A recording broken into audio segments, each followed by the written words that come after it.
தமிழ்நாட்டில் ரொம்ப தீவிரமாக பிரச்சாரம் செய்து கொண்டிருக்கிறார் திருமாவளவன். அவரோட நான் ஒரு நாளைக்கு நேரடியாக சேலஞ்சு பண்ண போகிறேன், என்னோட விவாதத்துக்கு வாங்கன்னு சொல்லி.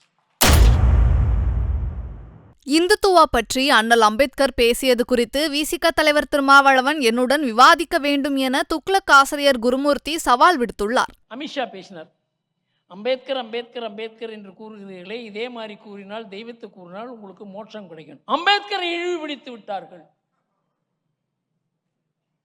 அம்பேத்கர் ஹிந்துத்துவத்தை பற்றி என்ன கூறினார் யாருக்காவது தெரியுமா?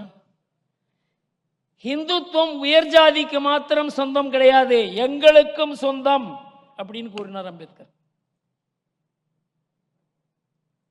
1927 அம்பேத்கர் இதை கூறினார், எழுதினார். ஹிந்துத்துவம் என்பது இது யாரோ ஒரு குறிப்பிட்டவர்களுக்கு மாத்திரமல்ல, எங்க பாரம்பரியமும் அது. அவர் ஹிந்துத்துவத்துக்கு எதிரி. இந்த நாட்டுக்கு ஒரு உணர்வுபூர்வமான ஒரு ஒற்றுமை இருக்கிறது. அது அரசியலால் ஏற்பட்டதில்ல, அரசாங்கத்தால் ஏற்பட்டதில்லை.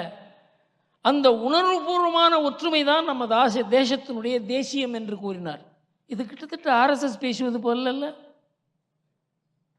இதையெல்லாம் மறைத்து அம்பேத்கர் ஹிந்துத்துவத்துக்கு எதிரி.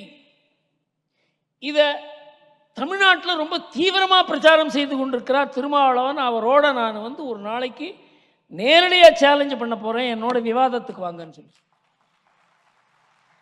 பொய்யினுடைய ஒரு உச்சக்கட்டத்தில் தமிழ்நாடு சென்று கொண்டிருக்கிறது. செய்திகளை உள்ளது உள்ளபடி தெரிந்து கொள்ள ரெஃப்ளெக்ட் நியூஸை சப்ஸ்கிரைப் பண்ணுங்க.